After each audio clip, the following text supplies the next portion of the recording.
आपके ही गांव में आयोजित इस कार्यक्रम में जो भी हमारे किसान बंधु यहाँ उपस्थित हैं, जो भी महिलाएं यहाँ उपस्थित हैं, उन सभी का मैं स्वागत करता हूँ। मंचासीन अधिष्ठाता कृषि महाविद्यालय इफ्को के सभी राष्ट्रीय एवं राज्य स्तर के अधिकारी, आपके गांव के प्रतिनिधि, आपके साझा तहसील के प्रतिनिधि, आप सभी का मैं उद्यानिकी महाविद्यालय एवं अनुसंधान केंद्र साझा बेमेतरा की तरफ से हार्दिक स्वागत एवं अभिनंदन करते हुए मैं दिनेश गांधी को धन्यवाद देता हूं कि उन्होंने आप सभी लोगों के समक्ष मुझे अपनी बात रखने का अवसर प्रदान किया है।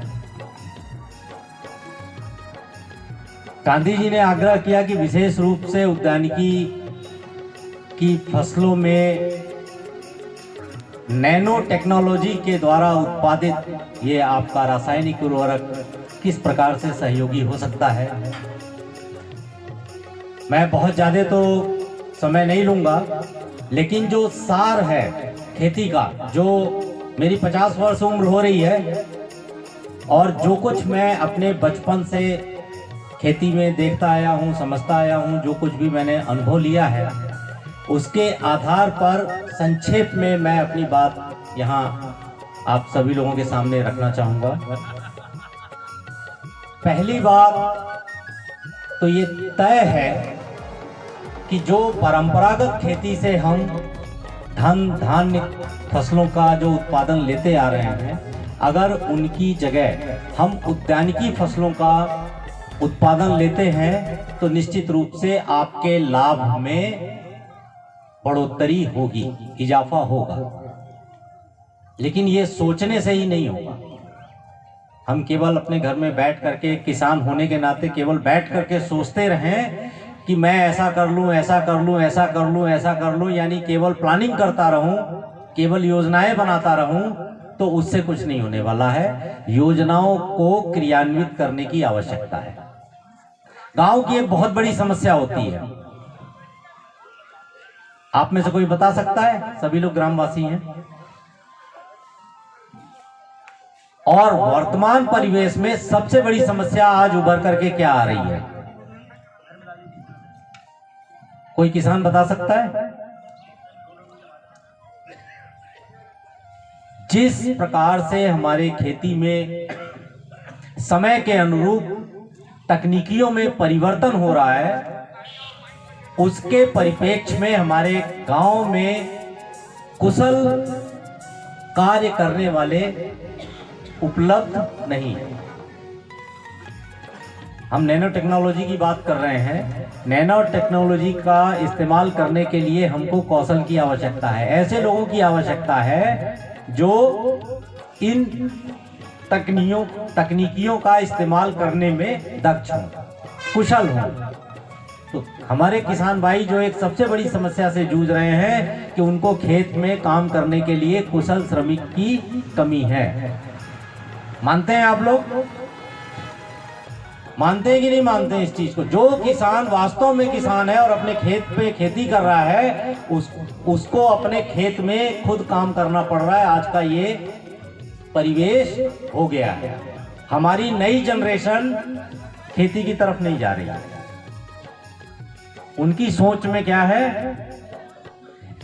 घर घर में टीवी है, सबके हाथ में मोबाइल है, और नई चीज जैसे ही बनती है हमारी युवा पीढ़ी ये सोच रही है कि हमको तो ये मोटरसाइकिल चाहिए, स्कूटी चाहिए, हमको यहाँ घूमना है, वहाँ घूमना है। खेती की तरफ उनकी मानसिकता बिल्कुल है ही नहीं है। ऐसा और ऐसी सोच के कारण हो क्या रहा है कि हमारी खेती में जो कुशल श्रमिक होना चाहिए, जो आज के एक पीढ़ी दो पीढ़ी पहले सभी लोग खेती में काम करते थे और जो भी तकनीकियां उपलब्ध थी उन तकनीकियों में वो कुशल थे, तो यहाँ वर्तमान में हमारी खेती करने के तरीके में जिन कुशल व्यक्तियों की आवश्यकता है उनकी कमी होती जा रही है।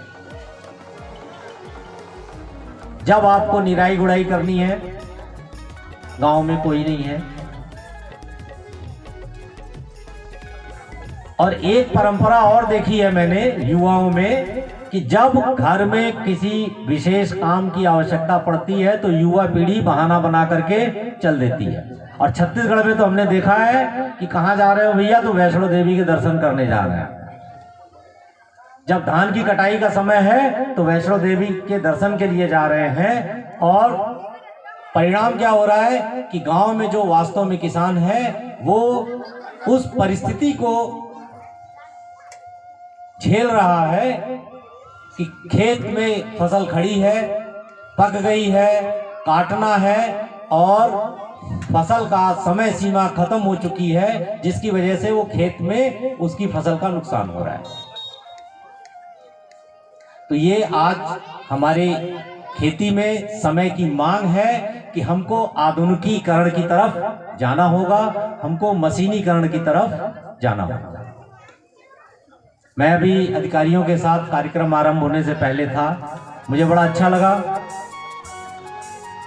मुझे पता लगा कि यहाँ विगत 3 वर्षों से एक एफपीओ कार्यरत है और इस कार्यक्रम को उस एफपीओ ने ही आयोजित कराया है, आयोजित कराने में अपना सहयोग दिया है। सबसे पहले तो मैं उस एफपीओ के जितने भी बोर्ड ऑफ मैनेजमेंट हैं, जितने सदस्य हैं, किसान सदस्य हैं, मैं उनको धन्यवाद देना चाहूँगा, क्योंकि हमारे देश में एक बड़ी परंपरा है, सरकारी योजनाएं आती हैं, हम लाभ लेने के लिए संगठित होते हैं, लाभ लेने के बाद जय श्री राम, यही होता है ना, यही हमारी मानसिकता है। और इसी मानसिकता के चलते हम हर क्षेत्र में नुकसान उठा रहे हैं। तो कम से कम ये एफपीओ 3 साल के बाद भी मुझे यहाँ सक्रिय दिखा। तो मैं सबसे पहले तो एफपीओ के सभी पदाधिकारियों को और उनके सदस्य किसान भाइयों को मैं धन्यवाद देना चाहूँगा, क्योंकि कम से कम 3 साल के बाद ये एफपीओ मुझे इतना सक्रिय तो दिखा। और मैं जो समस्या की बात कर रहा था, इस समस्या का समाधान इस एफपीओ के माध्यम से बहुत आसानी से हो सकता है। हमारे किसान भाइयों के पास दूसरी जो सबसे बड़ी कमी होती है वो होती है पूंजी की। जब भी हम आधुनिक तकनीकी की बात करते हैं तो उस तकनीकी को अंगीकृत करने के लिए हमारे पास पूंजी का होना अति आवश्यक है। और किसान भाई हमारे पूंजी से हमेशा ग्रसित रहते हैं। वास्तव में जो किसान है उसके पास आपको पूंजी नहीं मिलेगी। बड़ी मुश्किल वो जो है खेती बाड़ी करके इतना पैदा कर पाता है कि अपने परिवार का भरण पोषण कर ले और अपनी दैनिक आवश्यकताओं की पूर्ति कर ले। तो आपके गांव में ये बहुत अच्छी बात है कि ये एक एफपीओ सक्रिय रूप में है। और जो पूंजी की समस्या किसान भाइयों को है कि उन्नत तकनीकियों को अंगीकृत करने के लिए आपको उन्नत यंत्र चाहिए जो बहुत महंगे आते हैं, हर किसान खरीद नहीं सकता है। तो इस एफपीओ के माध्यम से आप उन उन्नत कृषि यंत्रों को खरीद सकते हैं और उपयोग में ले सकते हैं। और उपयोग में लेने का मतलब है कि आप आधुनिक तकनीकी को अंगीकृत करने में सक्षम हैं। ये नैनो टेक्नोलॉजी और ये इसमें तो साहब लोग अभी बहुत सारी चीजें आपको बताएं। मैं केवल इतना ही कहूंगा कि एक दोहा हम लोग बचपन से पढ़ते आ रहे हैं, आप लोगों ने भी सुना होगा, अतिका भला न बरसना, अतिकी भली न धूप, और अतिका भला न बोलना, अतिकी भली न चूप। यानी किसी भी कार्य को करने में यदि हम आवश्यकता से अधिक उस काम को करते हैं तो वो नुकसानदायक है। और शायद रासायनिक उर्वरकों के प्रयोग में भी कुछ ऐसा ही होने लगा था, जिसकी वजह से आज हम बात करते हैं कि हमारी धरती माता की उर्वरा शक्ति कम हो गई, हमारा वातावरण प्रदूषित हो रहा है, हम प्रदूषित अन्न का सेवन कर रहे हैं।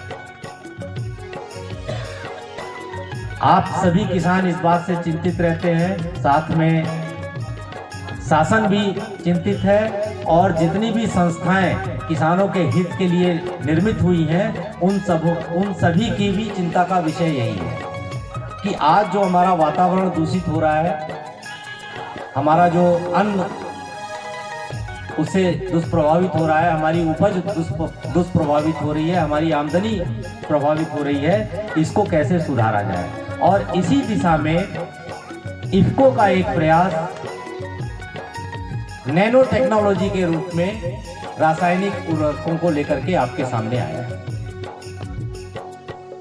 और बड़े छोटे में मैं बताऊं, संक्षेप में, बहुत लंबी चौड़ी बात नहीं करूंगा, कि नैनो टेक्नोलॉजी को समझने के लिए केवल आप इतना समझ लीजिए कि यदि किसी किसान को 10 एकड़ धान बोना है और अगर यूरिया ही उसको इस्तेमाल करना होता तो कितना यूरिया लगता।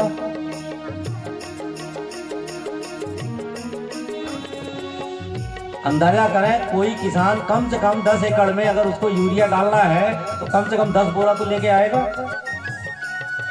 10 बोरे का मतलब हो गया 5 कुंटल। कहाँ से लेके आएगा?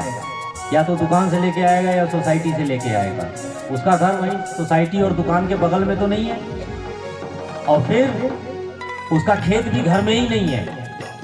खेत भी उसका 1 किलोमीटर, 1.5 किलोमीटर, 500 मीटर, 800 मीटर दूर है। यानी कुल मिलाकर के यदि आप देखें तो किसान को वो 5 कुंटल यूरिया दुकान से उठा करके घर लाना, फिर घर से छिड़काव करने के लिए समय पर लेके खेत में जाना दुश्वार है ना।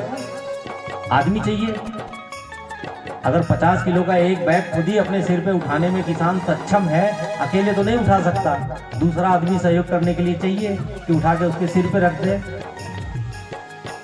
और उसकी जगह अब केवल ये 5 बॉटल आपको लेके जाने हैं।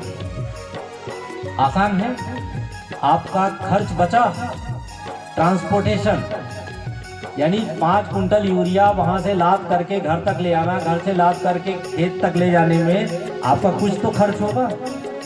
आपकी ऊर्जा खर्च होगी, आपका समय खर्च होगा, आपका पैसा खर्च होगा, और ये सारी चीजें आपकी बचत होगी। ये सारी चीजें इस नैनो टेक्नोलॉजी के आ जाने से ये सारी चीजें आपकी बच गई, सारी परेशानियों से आप दूर हो गए।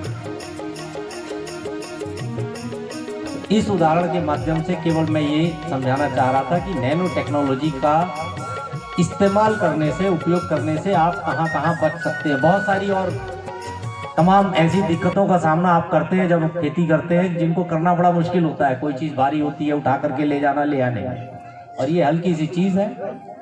अभी तिवारी साहब ने बताया ना, केवल इसमें 20 ग्राम यूरिया है। कहाँ आप 5 कुंटल में यूरिया में 46% के हिसाब से कितना नाइट्रोजन आप इस्तेमाल करते थे खेत में? 2.5 कुंटल, लगभग 2.5 कुंटल। यानी जहां आप केवल 2.5 कुंटल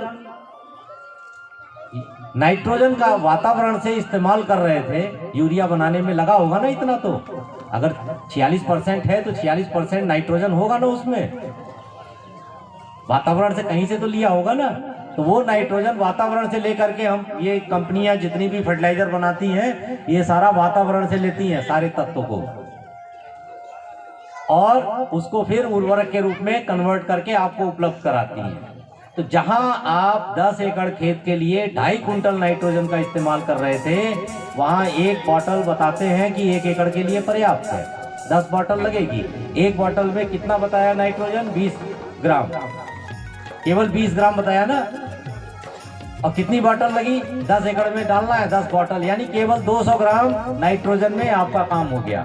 यानी आप यदि नैनो टेक्नोलॉजी का इस्तेमाल करते हैं तो आप सोच लीजिए कि आप हमारे आसपास के वातावरण को, हमारी इस पृथ्वी के वातावरण को संरक्षित करने में कितना बड़ा सहयोग प्रदान करते हैं।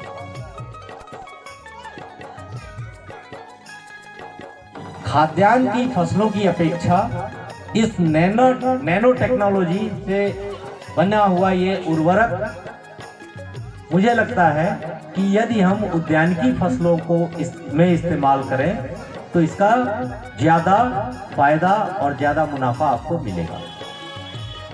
क्योंकि मैंने क्षेत्र में देखा है कि यहाँ के किसान पहले से ही जो उद्यानिकी की फसलें हैं उनको जरा लाइन से बोते हैं, उसका रोपण वो लाइन से करते हैं, और लाइन से बोई गई फसल में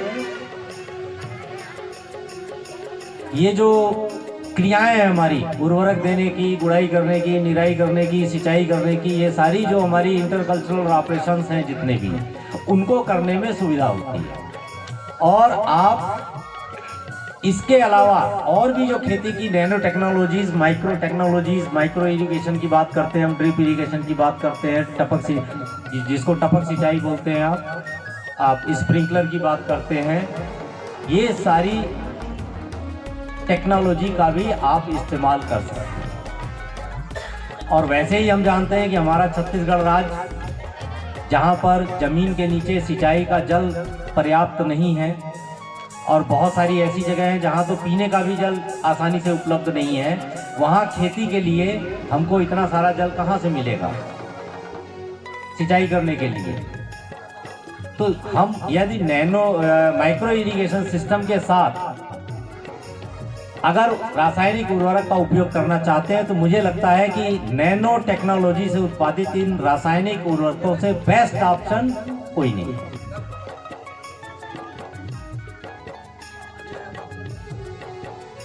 इस क्षेत्र में उद्यानिकी फसलें अधिकतर लोग लेते हैं और उन समस्त किसान भाइयों को इस मंच के माध्यम से मैं आश्वासन देना चाहूँगा कि उद्यानिकी महाविद्यालय एवं अनुसंधान केंद्र जो कि साजा में स्थित है,